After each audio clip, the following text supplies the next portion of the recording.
আজকের ভ্লগটা একটা র্যান্ডামভাবে শুরু হচ্ছে।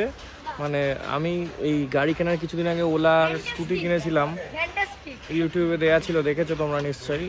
আমি ওলার বিষয়ে তেমন কিছু ভিডিও পোস্ট করি না, কিন্তু প্রচুর জনের S1 নিয়ে প্রবলেম হচ্ছে, তার মধ্যে আমিও একজন। এই যে এখন এই যে বেঁধে নিয়ে যাওয়া হচ্ছে গাড়ি আমার বাড়ির থেকে প্রায় 20-25 কিলোমিটার দূরে সার্ভিস সেন্টার, সেখানেই নিয়ে যাব। এই যে দেখো গাড়ি বাঁধাবাঁধি চলছে, যে তোলা হয়েছে, ঠিক আছে, তুলে নিয়ে যাওয়া হবে গাড়ি, ঠিক আছে। পেছনে আমরা যাব বাইকে করে, এই যে আমার বাইক ওখানে দাঁড়িয়ে আছে, আমরা বাইকে করে পেছনে যাব, আর সামনে গাড়ি বেঁধে নিয়ে যাওয়া হবে। আমার গাড়িটা কালকে রাতে আমি ফিরছিলাম এক জায়গার থেকে চালিয়ে, তারপর থেকে গাড়িটা আর কোনোভাবে অনলাইনই রেসপন্স করছে না, অনও হচ্ছে না, কিচ্ছু না। এবার কী প্রবলেম হয়েছে বলতে পারবো না, তাই জন্য এইভাবে গাড়ি নিয়ে যেতে হচ্ছে। যারা ওলার গাড়ি কিনবা বা ফিউচারেও কিনবা ভাবছো, তারা প্রবলেমগুলো দেখে নেবে। কিছু কিছু গ্লিচ, টেকনিক্যাল প্রবলেম আসছে, আমারও হতে পারে এটা কোনো টেকনিক্যাল গ্লিচ, কিন্তু আমি সেটা বুঝতে পারছি না। এবার যতদিন না ওরা টেস্ট করবে ততদিন আমি বুঝতে পারবো না। এবার জানি না গাড়িটা যাচ্ছে কদিন, এখন ওদের কাছে থাকবে, কদিন ফেলে রাখতে হবে, মানে দিয়ে আসি, দিয়ে তোমাদের জানাবো ওরা কী বললো বা কতদিন পর আমাকে এই গাড়িটা ফেরত দেবে। এই যে বাকি রাস্তায় দেখাচ্ছি এটা। ঠিক আছে, গাড়ি নিয়ে বেরিয়ে গেল, এবার আমরাও পেছন পেছন বাইক নিয়ে এগোই, গিয়ে দেখাচ্ছি। চ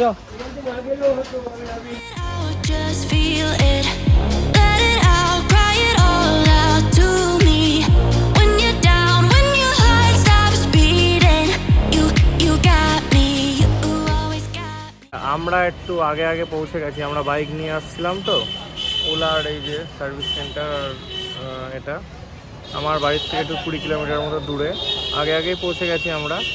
আমার এখনও গাড়ি আসেনি, ও টলিতে আসতে একটু টাইম লাগছে, ও আসুক, দিয়ে গাড়ি নামানো হবে, দিয়ে একটু জিজ্ঞাসা করবো এদের টেকনিশিয়ানকে কী প্রবলেম, রাখতে হবে কি না, থাকলেও প্রায় কদিন থাকবে, সব জেনে নিয়ে তোমাদেরকে জানাচ্ছি। ওদের ভেতরে ও বসে আছে, এখানে আমার বাইক রাখা, ঠিক আছে, আসছে। আর এই যে পেছনে সার্ভিস সেন্টার, ওলা নামানো হবে, নামানোর পর দেখা হোক কতদিনের মধ্যে আমরা গাড়ি রিটার্ন পাই। আশা করি তাড়াতাড়ি পেয়ে যাব, আর না পেলেই নাকে ধরবে না। আমরা স্কুটিটা দিয়ে এসেছিলাম প্রায় 2 দিন হয়ে গেছে এখন। আজকে সকালবেলায় আমাদের ফোন করে জানানো হয়েছে যে স্কুটিটা রেডি হয়ে গেছে। তো এখন আর একটা আমার এক বন্ধুর স্কুটি আছে, সেও রিসেন্টলি নিয়েছে ওলা S1X, তার স্কুটিতে একটা ছোটো ইস্যু আছে, সেটা দেখাতে সে যাবে, তার সাথেই আমি যাব, গিয়ে একসাথে স্কুটিটা নিয়ে আসবো, আর ওদের থেকে গিয়ে ওখানে জানবো যে কী প্রবলেম হয়েছিল, কি সারালো, কি ঠিক করতে হলো, ঠিক আছে।